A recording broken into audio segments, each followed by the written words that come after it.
नमोस्तु नमोस्तु नमोस्तु। नमोस्तु महाराज श्री। मनोज जैन वाराणसी से नमोस्तु करते प्रश्न कर रहे हैं महाराज श्री कि आजकल के ज़्यादातर युवाओं में चमड़ों की बनी वस्तुएं जैसे जूता, चप्पल, बेल्ट आदि का प्रयोग करने के लिए कोई जागरूकता नहीं है और बेल्ट, पर्स लेकर मंदिर जी में चले जाते हैं, तो चमड़े की वस्तुओं का प्रयोग में कितना दोष है, कृपया मार्गदर्शन करें।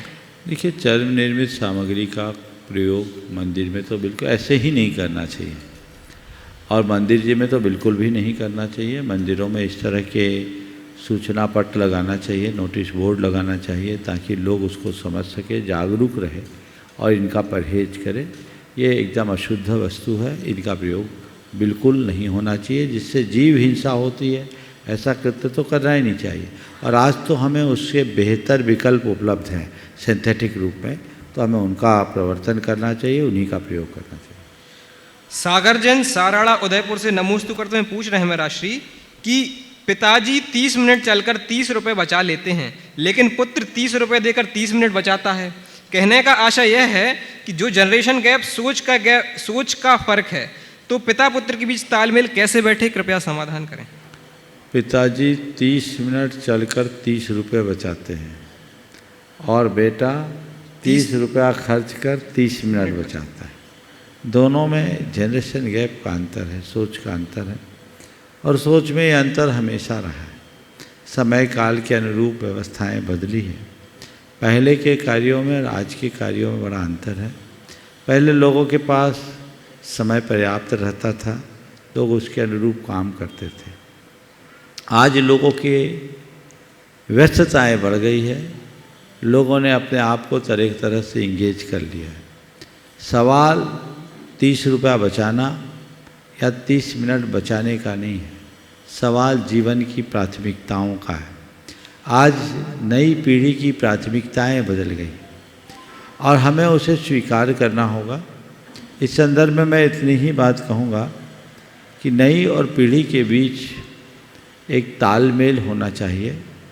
पुरानी पीढ़ी के लोगों को नई पीढ़ी की ऊर्जा का और नई पीढ़ी के लोगों को पुरानी पीढ़ी के अनुभव का लाभ उठाना चाहिए। यदि दोनों में ऐसा सामंजस्य बना रहे तो कोई कठिनाई नहीं। हम लोगों ने एक बहुत पुरानी कहानी पढ़ी। एक जंगल में एक अंधा और एक पंगु जा रहा था। अचानक जंगल में आग लग गई, चारों तरफ आग की लपटें फैल रही थी। अंधा कुछ देख नहीं पा रहा था, जिधर जा रहा था उधर से आँच आ रही थी और पंगु देख तो रहा था पर कहीं जा नहीं पा रहा था, चल नहीं पा रहा था। दोनों बुरी तरह झुलस रहे थे। दोनों ने आपस में मिलकर एक निर्णय लिया कि देखो, ऐसा करेंगे तो हम दोनों की जान खतरे में पड़ेगी। पंगु ने अंधे से कहा, देखो तुम्हारे पास सशक्त पैर हैं पर तुम्हें दिखता नहीं, मेरे पास आंखें हैं पर मैं चल नहीं सकता।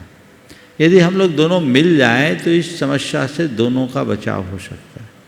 पूछा, अंधे ने पूछा, बोलो क्या प्रस्ताव। तो पंगु ने कहा कि तुम मुझे अपने कंधे पर बिठा दो, मैं तुम्हें इशारा देता रहूँगा, तुम चलते जाना, मेरे इशारे पर तुम चलोगे, हम दोनों इस वन से बाहर निकल जाएंगे। और दोनों ने वैसा ही किया। अंधे ने अपने कंधे पर पंगु को बिठाया, पंगु इशारा करता गया, अंधा चलता गया और दोनों सुरक्षित वन से बाहर निकल गए। आज के संदर्भ में मैं इतना ही कहूँगा कि पुरानी पीढ़ी पंगु की भांति है, जिसके पास आँख तो है पर चलने की ताकत नहीं, और नई पीढ़ी अंधे की भांति है, जिसके पास सबल पैर तो है पर अनुभव की आँख नहीं। यदि पुरानी पीढ़ी, नए पीढ़ी के लोग पुरानी पीढ़ी को अपने कंधे पर बिठाल दे, उनके अनुभवों का लाभ लेते हुए चले, उनके इशारे पर चलना शुरू करे, तो वो अपने जीवन को बहुत अच्छे तरीके से बढ़ा सकते हैं और हमें उस दिशा में प्रयास करना चाहिए। मीना जी चौधरी जोधपुर से नमोस्तु पूर्वक जिज्ञासा कर रही हैं कि स्कूल की परीक्षा की डेट कुछ दिन पहले बताई जाती है, पर स्कूल की परीक्षा की डेट कुछ दिन पहले बताई जाती है। हाँ। पर जिंदगी में परीक्षा कभी भी आ सकती है। तो महाराज श्री, हम इस परीक्षा के लिए कैसे तैयार रहें, कृपया समाधान करें। बहुत अच्छी बात है। स्कूल की परीक्षा की डेट कुछ दिन पहले बताई जाती है, पर ज़िंदगी की परीक्षा कभी भी हो सकती है। आपने पूछा है हम अपनी ज़िंदगी की परीक्षा में कैसे तैयार रहें, तैयारी कैसे करें, कैसे सफल हो। देखिए, एक मौलिक अंतर है। स्कूल की जो परीक्षा होती है उसमें पहले पढ़ाया शिक्षा दी जाती, बाद में परीक्षा। और ज़िंदगी की परीक्षा में पहले परीक्षा होती, बाद में शिक्षा। हर परीक्षा में हमें सीख मिलती है। और स्कूल की परीक्षा की डेट कभी भी बताई जाए, जो जीवन की सीख जो अच्छे से पढ़ाई करता है उसको परीक्षा का कोई डर नहीं। इसी तरह जो लोग जीवन की सही सीख हासिल कर लेते हैं उन्हें परीक्षा से कोई डर नहीं। जीवन में कभी भी परीक्षा है, अच्छी सीख लेकर के चलो, डरने का कोई काम नहीं। हम सही सीख लेकर के आगे बढ़ें, जीवन आगे बढ़े।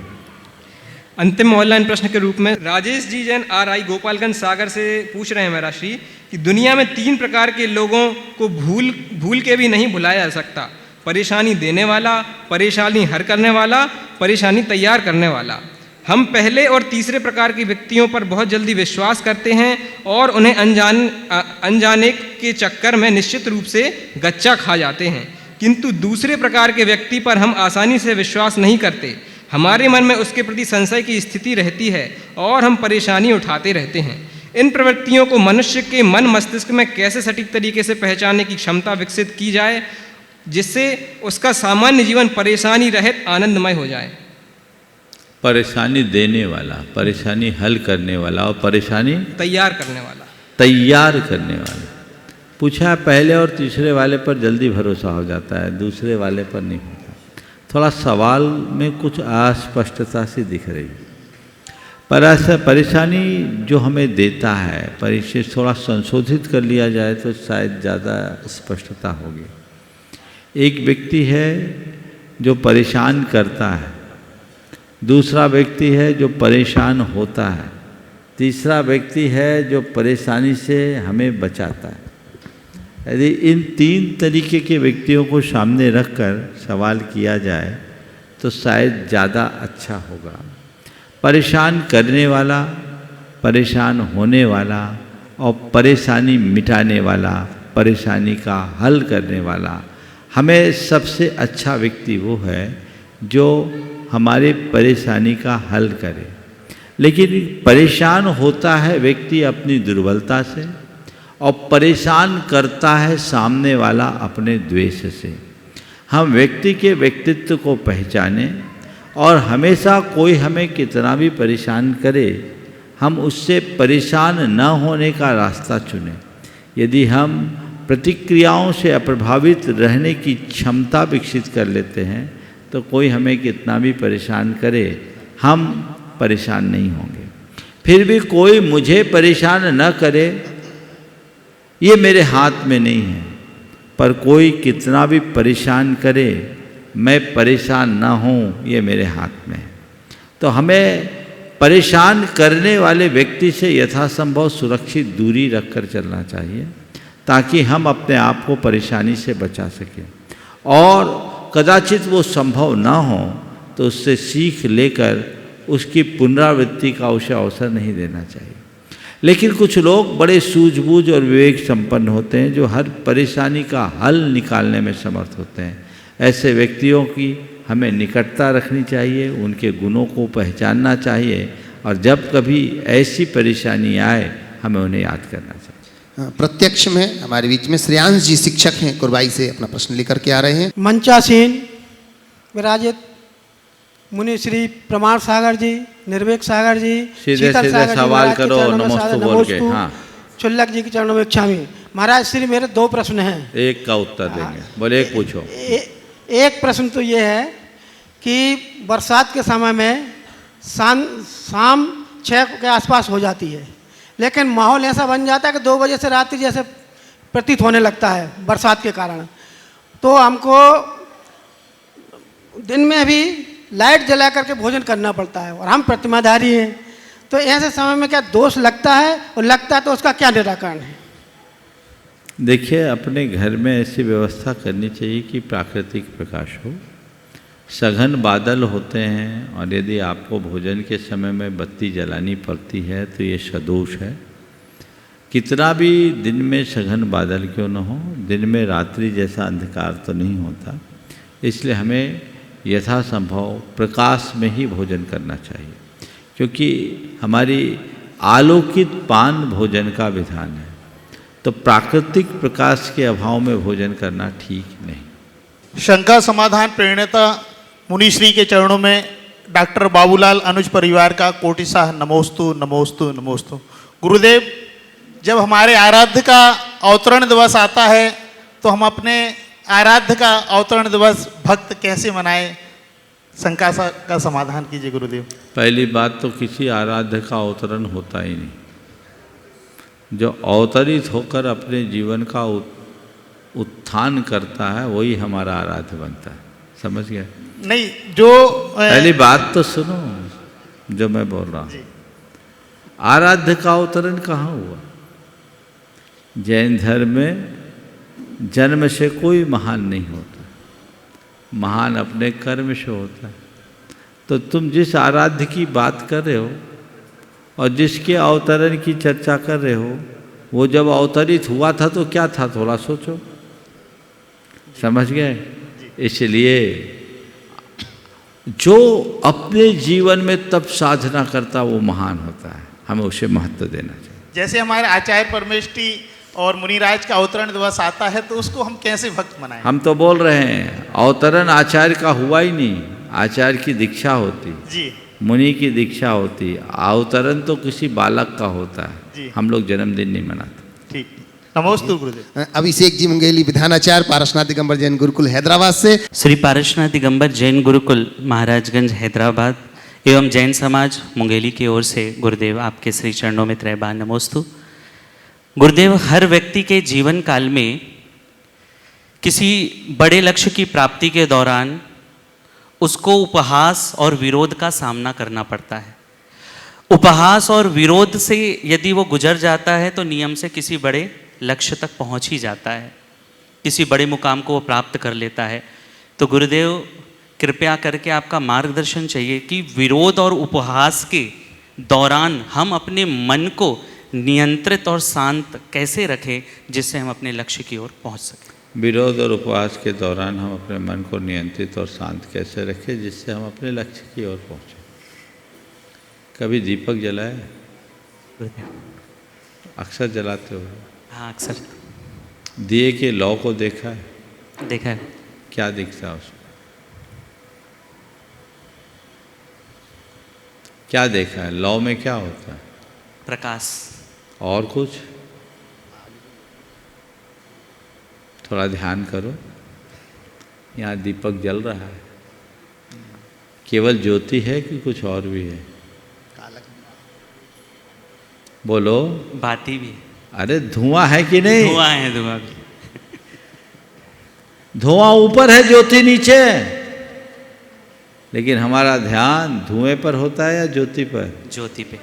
तो बिना धुआं के ज्योति जलती ही नहीं। इसलिए हमेशा अपना ध्यान ज्योति पे रखो, धुएं पर नहीं। जी। समझ गए? जो अपने बृहद लक्ष्य को सामने रखता है वो मान करके चलता है कि विरोध ज्योति से पूर्व उठने वाला धुआं है, उठा खत्म हो जाएगा। हमें उस धुएं को नहीं, उसकी ज्योति को देखना है। ये एक चुनौती है, ये तो चीज़ें आएगी, सहज प्रक्रिया का एक अंग है, हमें इनसे ज़्यादा प्रभावित होने की आवश्यकता नहीं। पूज्य चुल्लक श्री समादर सागर जी महाराज के चरणों में ऐसा निवेदन। नमोस्तु महाराज जी, नमोस्तु। महाराज जी, वर्तमान में विज्ञापन का ज़माना है, वो विज्ञापन को इतने अच्छे से पेश करते हैं कि लोग उसमें मोहित हो जाते हैं। तो उसी को देख करके वर्तमान में कुछ चीज़ें देखी जाती हैं। एक तो दार्शनिक पतन देखा जाता है, दार्शनिक पतन, तात्विक पतन और चारित्रिक पतन, ये 3 प्रकार के पतन देखे जाते हैं। तो महाराज जी विज्ञापन के माध्यम से जो इस प्रकार की लोग मोहित होते हैं उसको किस प्रकार से अपन अपने जीवन में देखें कि जीवन अच्छा बना रहे? नमस्ते। बहुत अच्छा सवाल उठाया। दार्शनिक पतन, तात्विक पतन और चारित्रिक पतन, विज्ञापनों के इस अंधे दौर में इस तरह का पतन होता रहता है और पतन की स्थितियाँ ऐसी बनती बदलती रहती।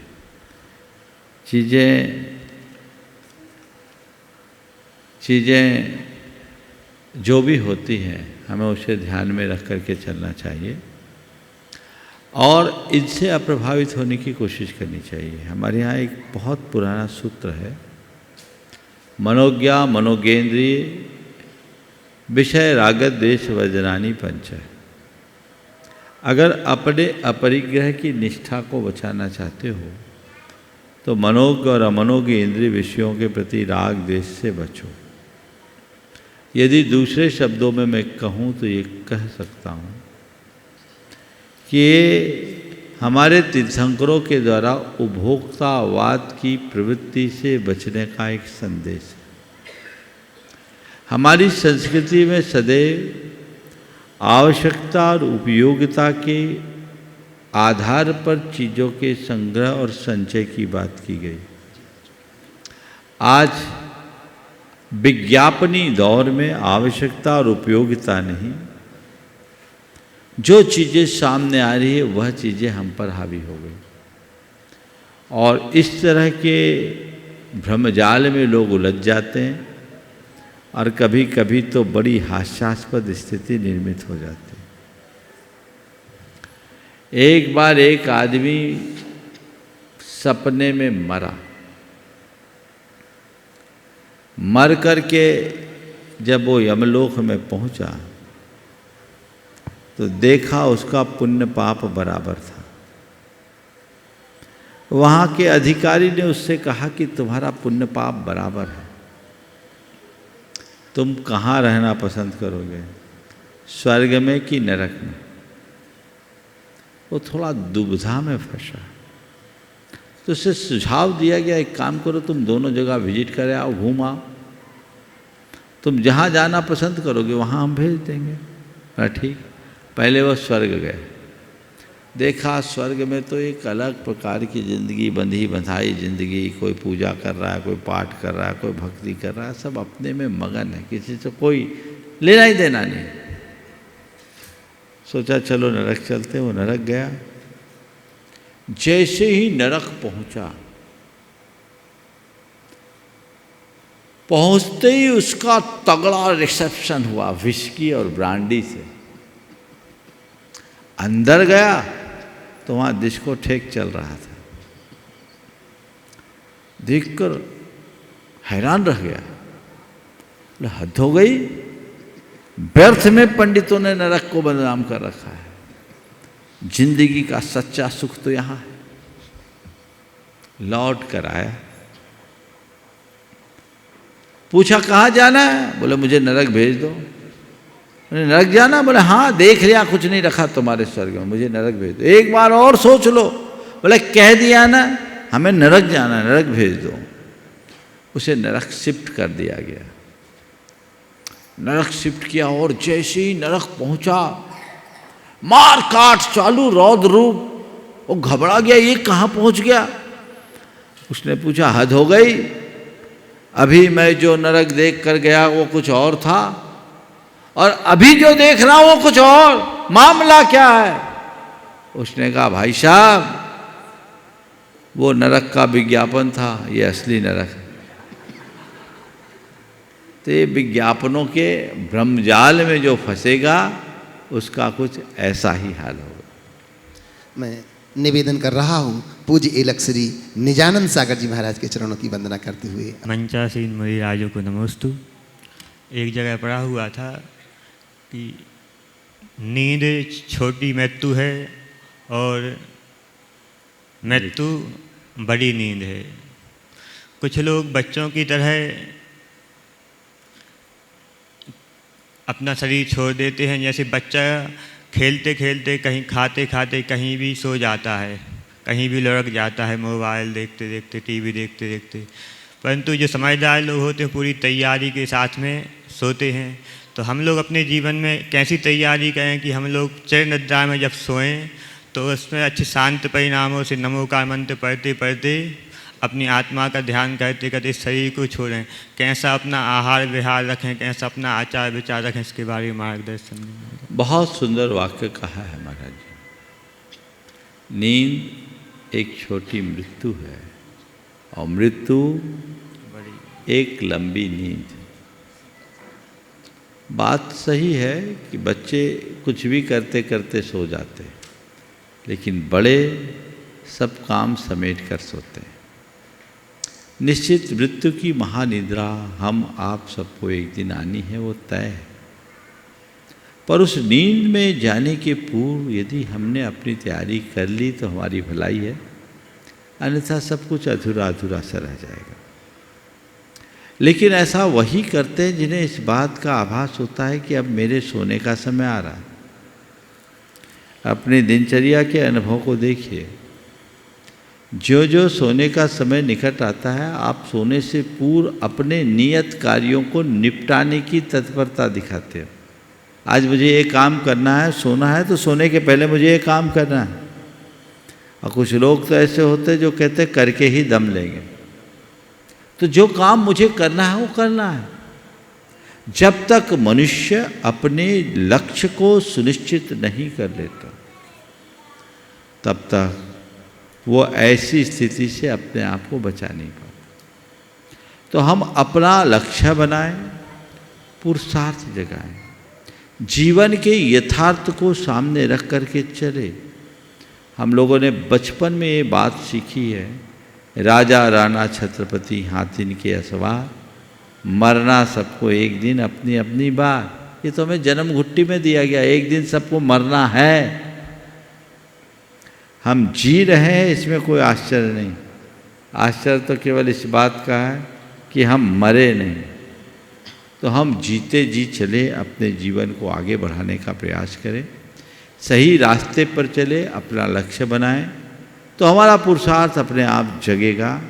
क्या मुझे करना है और क्या नहीं करना, ये समझना चाहिए। ये समझ जिसके हृदय में विकसित हो जाती है, उसे अतिरिक्त रूप से कुछ कहने की आवश्यकता और अपेक्षा शेष नहीं होती।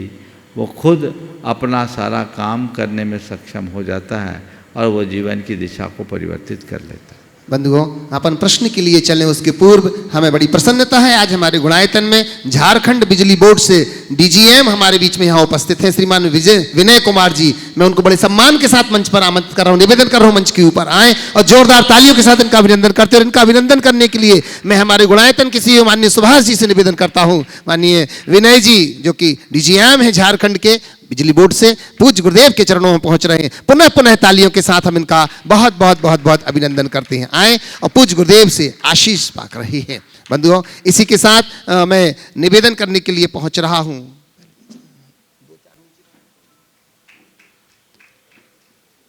चलिए, तो मैं निवेदन करता हूं प्रश्न के लिए। पूज्य मुनिश्री के बाएं तरफ विराजमान मुनिवर श्री शीतल सागर जी महाराज के शीतल छांव में निवेदन कर रहा हूं कि वो स्वामी आपके प्रश्नों के माध्यम से हमारा भी समाधान हो। निवेदन कर रहा हूं। ओम नमः सिद्धिभ्याम। मुनिश्री, प्राकृत व्याकरण में एक सूत्र आता है, रित अत रित इत रुत उत रित ओत, ऐसे 4 सूत्र है। मतलब जो ऋ का उच्चारण होता है वो किस तरह से किया जाए, क्योंकि प्राकृत में वृक्ष को रुक्ष कहा है और ऋषभ को उसह, मृषा को मोसा, ऐसा बनता है प्राकृत में। तो आज जो कुछ लोग वृक्ष बोलते हैं, कोई वृक्ष बोलते हैं, कोई वृक्ष बोलते हैं, तो सही क्या है? देखिए, प्राकृत भाषा के हिसाब से जो रुक्ष है बिल्कुल सही है, और ऋषभ को उषा है वो बिल्कुल सही, क्योंकि री वर्ण प्राकृत में है ही नहीं। संस्कृत की बात करते हैं तो संस्कृत में वृक्ष ही है, और हिंदी में भी यदि हम बोले तो हमें वृक्ष ही बोलना चाहिए। वृक्ष से जो रुक्ष बना, रुक्ष, अभी भी कई देशी भाषाओं में पेड़ को रूख भी बोलते हैं, रूखड़ा भी बोलते हैं, ये देशी भाषाओं का प्रयोग। राजस्थान में छोटी छोटी झाड़ियों को रुखड़ा बोलते हैं और रुक्ष भी बोलते हैं, झाड़ भी बोलते हैं, ये अलग अलग देशी शब्दों में। लेकिन सही अगर वृक्ष बोले ये सही उच्चारण है, वृक्ष ये उच्चारण सही प्रतीत नहीं हो हिंदी में। मैं निवेदन कर रहा हूँ पूज्य मुनिवर श्री निर्वेक सागर जी महाराज के चरणों की वंदना करते हुए। वो स्वामी आप अपना। पूज्य श्री से निवेदन, युग बदल रहा है और व्यक्ति की सोच भी बदल रही है, और संसार के दुखों से मुक्ति प्राप्त करने के लिए जहाँ श्रमण पंथ का निर्देश किया गया है, वहीं दूसरी ओर सदग्रस्त या ग्रस्त आश्रम में भी उसकी भूमिका बनती है।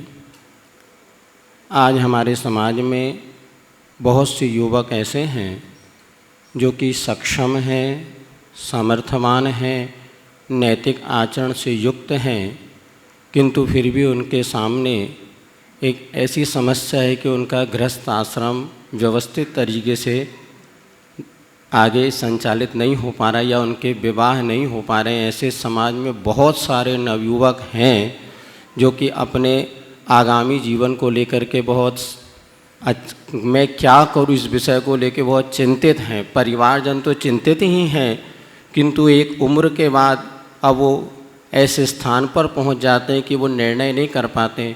ऐसे संस्कारवान युवकों के लिए आपका कोई ऐसा संदेश मिले जिससे वो अपने भविष्य को लेकर के सुनिश्चित मार्ग को अपना सकें तो बड़ी कृपा होगी।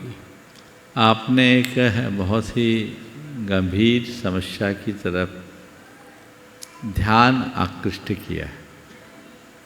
आज भी हमारे समाज में बहुत सारे युवा ऐसे हैं, युवा हैं, युवतियां हैं, जिनके गृहस्थाश्रम की धर्म की तो बात की बात है, गृहस्थी ही नहीं बसी। आप यही कहना चाह रहे हैं? अब गृहस्थी ही नहीं बसी तो गृहस्थाश्रम में प्रवेश क्यों करेंगे, कैसे करेंगे? तो दो स्थितियां हैं। एक वे जिनकी गृहस्थी बसी नहीं, और दूसरी वे जिनने गृहस्थी बसाई नहीं। क्या बोल रहा हूँ? एक वे जिनकी गृहस्थी बसी नहीं और दूसरे वे जिनने गृहस्थी बसाई नहीं। समस्या उनके सामने है जिनकी गृहस्थी बसी नहीं, उनके सामने नहीं जिनने गृहस्थी बसाई नहीं, उनमें हम लोग हैं। हम लोगों को तो कोई समस्या नहीं। तो बेहतर तो यही है, इससे अच्छा मार्ग कोई नहीं है कि भैया उस चक्कर में फंसो ही मत, कीचड़ में पांव डालने के बाद होगा क्या। लेकिन मैं ये मानता हूँ कि ये ऐसा करने से संतति नहीं बढ़ेगी और संतति के अभाव में संस्कृति नहीं फलेगी। साधु जीवन सर्वोत्तम है, पर मैं ये कहूँगा कि सब साधु बन जाए तो मामला ठीक नहीं है। हमारे 24 तीर्थंकरों में से 19 तीर्थंकरों ने पहले गृहस्थी बसाई, और ये 5 जो बाल ब्रह्मचारी हुए वो अपवाद स्वरूप हुए, क्योंकि तीर्थंकर तो सब गृहस्थी बसा करके ही आगे बढ़ते हैं, क्योंकि संतति को बढ़ाने का संदेश भी उन्हें देना होता है। और सब बाल ब्रह्मचारी हो जाएंगे तो संस्कृति वहीं रुक जाएगी। अच्छा है कुछ निकल जाओ हम लोगों की तरह, लेकिन नहीं निकलो तो बीच में मत रहो। या तो शादी करो या साधु बनो, तीसरा रास्ता नहीं। पर साधु इसलिए मत बनो कि शादी ना हुई हो, ऐसा मत सोचना। हम लोग सामने ऐसी समस्या नहीं थी, नहीं तो तुम सोचो कि हुई नहीं होगी सो निकल गए। यह समस्या हम लोग सामने नहीं थी। पर उत्तम मार्ग यही है, अगर गृहस्थी में है तो हमें गृहस्थी के संस्कारों के साथ जुड़ना चाहिए। जो समस्या है बहुत गंभीर है। वो आज की एक कुपरंपरा का कुफल, इसके 4 वजह मुझे दिखाई पड़ रहे हैं। पहली जो सबसे विकृत मानसिकता है, छोटी जगह में शादी नहीं करना, ये विकृत मानसिकता है। कितना भी संपन्न हो, कितना भी अच्छा सेटअप हो, कितना भी अच्छा कारोबार हो, संस्कार हो, भला पूरा परिवार हो, आज की लड़कियों के लिए छोटी जगह, लड़की नहीं लड़की के माँ बाप भी छोटी जगह में संबंध नहीं करना चाहते। अब और क्या छोटी जगहों की बात तो जाने तो, एक व्यक्ति ने कहा महाराज जी कोलकाता जैसे महानगर में भी साउथ को बड़ी जगह मानते हैं, साउथ कोलकाता को, इधर दूसरी जगह है छोटी जगह है। ये जो सोच है बड़ी घृणित और निंद सोच है। लोग खोटी जगह संबंध करने को तैयार हैं, छोटी जगह नहीं करते, तो बड़ी समस्या है। इसमें बदलाव आना चाहिए, क्योंकि यदि सभी लोग महानगरों में जाकर के सिमट जाएंगे तो देश का क्या होगा। 5-5 हजार वर्ग फुट का आलीशान मकान है, वहाँ कोई जाने को तैयार नहीं, और 500-700 फुट की उस कुटिया में सिमट के रहने के लिए लोग राजी हैं, जहाँ इंफ्रास्ट्रक्चर भी पर्याप्त नहीं है। मानसिकता बदलनी चाहिए। दुनिया बहुत आगे बढ़ गई और अब छोटी और बड़ी जगह में कोई खास भेद नहीं बचा, फिर भी मानसिकता नहीं बदलती। करोड़ों की कमाई वाले को लोग भूल जाते हैं, 5-7-10 लाख के पैकेज वाले को ध्यान देते। तो पहली बात, छोटी और बड़ी जगह की मानसिकता मिटे और एक सोच बने। मैं सॉल्यूशन भी साथ साथ बता रहा हूं। आप छोटी जगह में रह रहे हो, आप चाहते हो कि मेरे घर बेटी आए, तो आप पहले तय करो कि हम अपनी बेटी वहीं देंगे जो हमको बेटी देगा। तुम अपनी बेटी की शादी के समय तुम खुद ही बड़ी जगह खोजते हो, तो तुम्हारे घर में छोटी जगह की बेटी कैसे आएगी। आज भी कई ऐसी समाज है, जब मैं उत्तर प्रदेश में था, इलाहाबाद, वाराणसी के आसपास कई छोटे छोटे गांव हैं, मझमा, चंपाहा, सराय अकील आदि छोटे छोटे गांव, वहाँ जायसवाल जैन समाज के घर। उन्होंने एक बहुत अच्छी बात कही। मैंने पूछा तुम लोग ब्याह संबंध कैसे होता। बोला हम लोग आपस में करते हैं, बेटी उसी को देते हैं जो बदले में बेटी देता है, हिसाब बराबर। ये कर लो, पर तुम खुद दोहरा गणित अपनाओगे तो कैसे काम चलेगा। तुम तो चाहते हो मेरी बेटी मेट्रो सिटी में आए और कोई अपनी बेटी मुझे दे दे, कैसे संभव। तो ये सोच बदलनी चाहिए। दूसरी बात, हमें जॉब वाला लड़का चाहिए।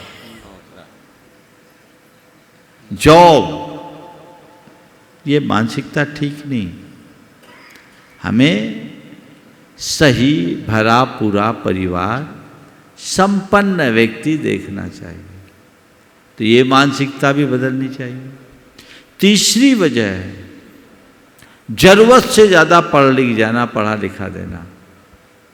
अपने बच्चों को ज़्यादा पढ़ा देने के कारण मैच का जोड़ा नहीं मिलता, लोग परेशान हैं। अब क्या करें, ये एक बड़ी समस्या है। तो पढ़ाई लिखाई अच्छी चीज़ है, लेकिन ऐसी पढ़ाई मत करो जिसमें योग ना मिले। और चौथी बात, आपसी संपर्कों का अभाव। पहले विवाह शादी के लिए इतने रिश्ते नाते होते थे, एक दूसरे से कनेक्शन ऐसा होता था कि पता लगा तुरंत संबंध मिल जाते थे। अब किसी से कोई को मतलब ही नहीं है, और अब जल्दी से कोई संबंध बताना भी नहीं चाहता, कौन पचड़े में पड़े, क्योंकि मानसिकता लोगों की खराब है। तो अब क्या करेंगे, इधर उधर से विभिन्न माध्यमों से शादी.com आदि वेबसाइट्स का उपयोग करके संबंध ढूंढते हैं, सही संबंध मिल नहीं पाते, लोग बहुत परेशान होते हैं। अगर इन कारणों का निवारण हो तो बहुत सारा सॉल्यूशन निकल सकता है। तो पहली बात जैसे मैंने कही, बेटी दो और बेटी लो, ये अभियान चले। दूसरी बात, बच्चों की पढ़ाई लिखाई पर हमें उतना ही ध्यान देना है और उतना ही पढ़ाना है जितने आगे कोई दिक्कत ना हो।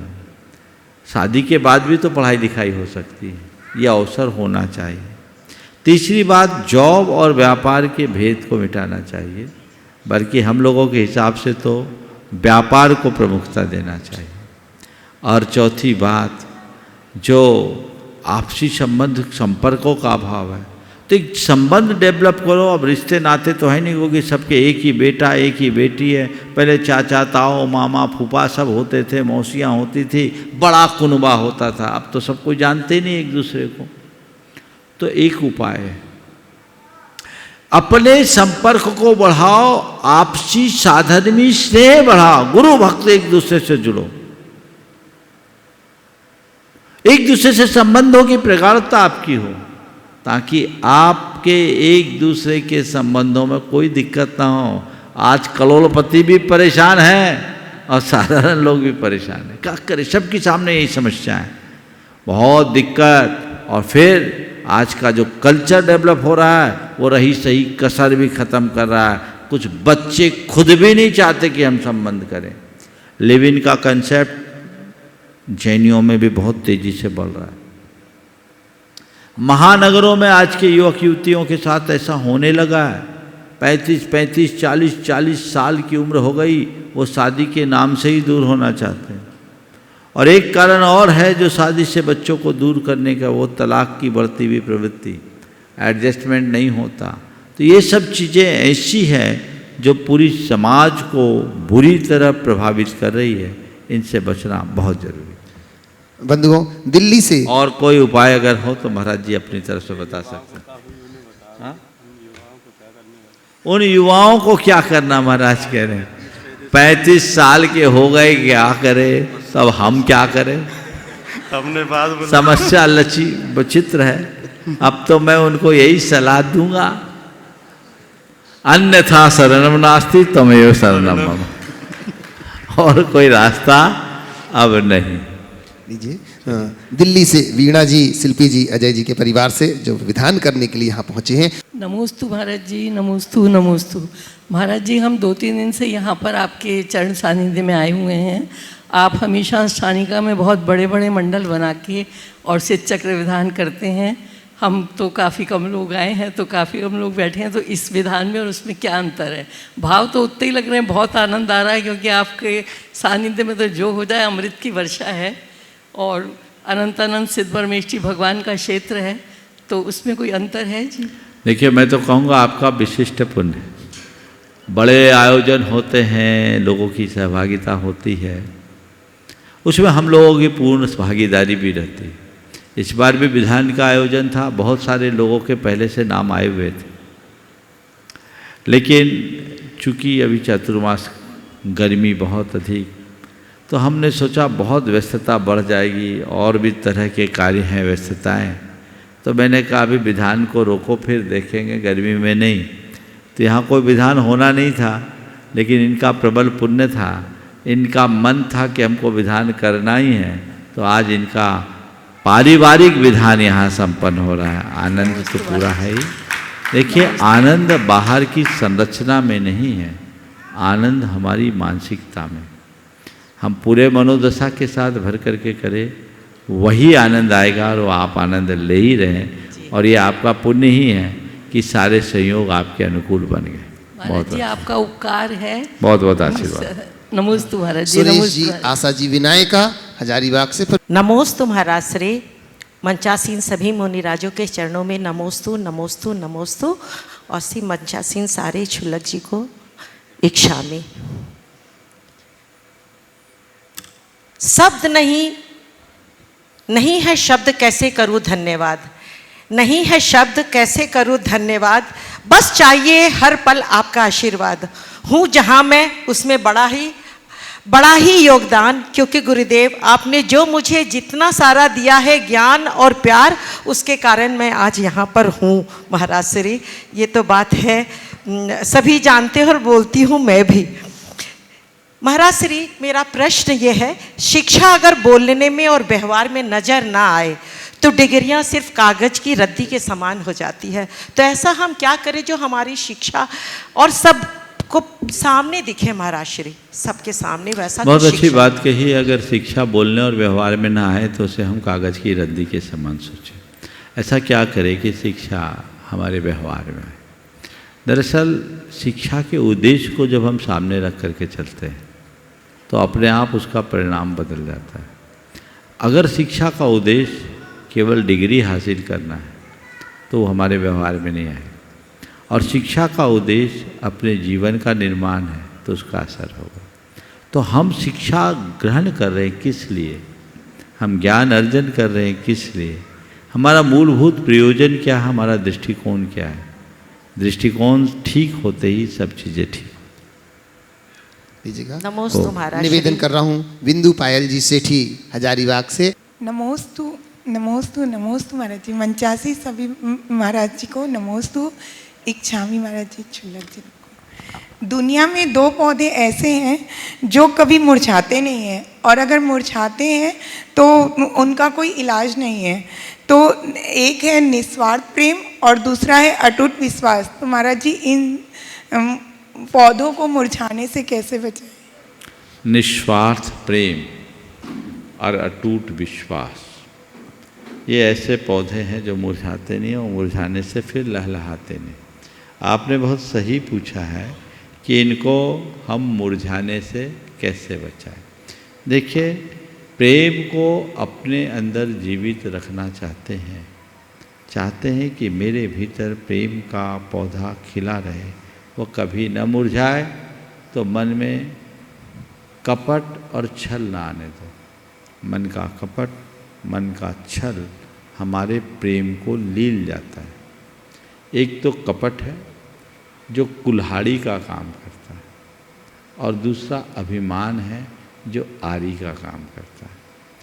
तो अभिमान की आरी और कपट की कुल्हाड़ी, इनसे अपने आप को बचाओ तो तुम्हारे जीवन में प्रेम का पौधा हमेशा जीवित बना रहेगा, कभी वो खंडित नहीं होगा। और अटूट विश्वास से अपने आप को बना के अपना अटूट विश्वास बनाए रखना चाहते हैं तो शंका के कीड़े से बच के रखो। मन में जब शंका का कीड़ा जन्म ले लेता है, हमारा विश्वास खंडित हो जाता है। नमोस्तु। निवेदन करता हूँ एकता जी अजमेरा, और इसी के बाद निवेदन करूँगा चंद्रकला जी पाटनी, गुणायतन मंत्री। नमोस्तु गुरुदेव। नमोस्तु नमोस्तु नमोस्तु। मेरा प्रश्न यह है कि जीवन की वास्तविक भूल क्या है? जीवन की वास्तविक भूल खुद को ना पहचानना, अपने आप को भूल जाना ही सबसे बड़ी भूल। हम सारी दुनिया को जानते हैं पर हमें यही पता नहीं मैं कौन, समझ गए? तो यही भ्रांति है। ये भूल जब मिटेगी तभी हम जीवन के यथार्थ को पहचान पाएंगे। नमस्ते। चंद्रकला जी पाटनी, मंत्री। मेरी तरफ से जगत के सब्जियों की तरफ से मुनिराज, सब मुनिराजों के चरणों में नमोस्तु। एलक जी के चरणों में इच्छामी और सब छुल्लक जी के चरणों में इच्छामी। महाराज श्री, अपराध, पाप और दोष में क्या अंतर है? अपराध, पाप और दोष, इनमें बड़ा मौलिक अंतर है। पाप अर्थात हमारे अंदर होने वाला दुष्कृत, ये जब प्रकट रूप में भी हो जाए तो पाप कहलाता है, और जब विशेष रूप से प्रकट हो तो दोष कहलाता है। लेकिन जब वह हमारे दंड विधान के विरुद्ध होता है तो अपराध बन जाता है। इसे ऐसा समझे, मन में किसी को मारने का भाव आया, ये पाप है। मन में किसी को मारने का भाव आया, ये पाप है। और अपने भावों को क्रियान्वित करने के लिए हमने भावों से सामने वाले को मारने के लिए हाथ उठाया, ये दोष है। और सामने वाले को मार दिया, ये अपराध है। समझ गए? तो मारने का भाव पाप, मारने की सामग्री जुटाया ये दोष, और मारने की क्रिया कर दी ये अपराध। दूसरे शब्दों में कहूँ तो पाप मन में होता है, अपराध बाहर।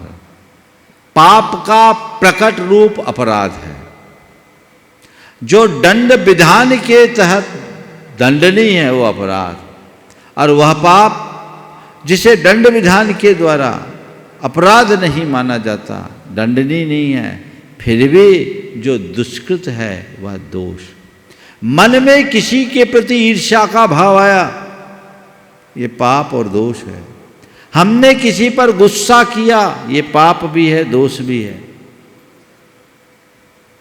गुस्से में हमने किसी से कुछ कह दिया, इसमें कोई कानून कुछ नहीं कहता, ये दोष है। लेकिन गुस्से के आवेश में आकर हमने किसी को क्षति पहुंचा दी, वो दंड विधान के विरुद्ध है, वो अपराध है। सजा अपराध को की दी जाती है और शुद्धि पाप की जाती है। पाप की शुद्धि करेंगे तो दोष भी दूर होगा और तभी हम अपराध से मुक्त होंगे। ये तीनों में आता है।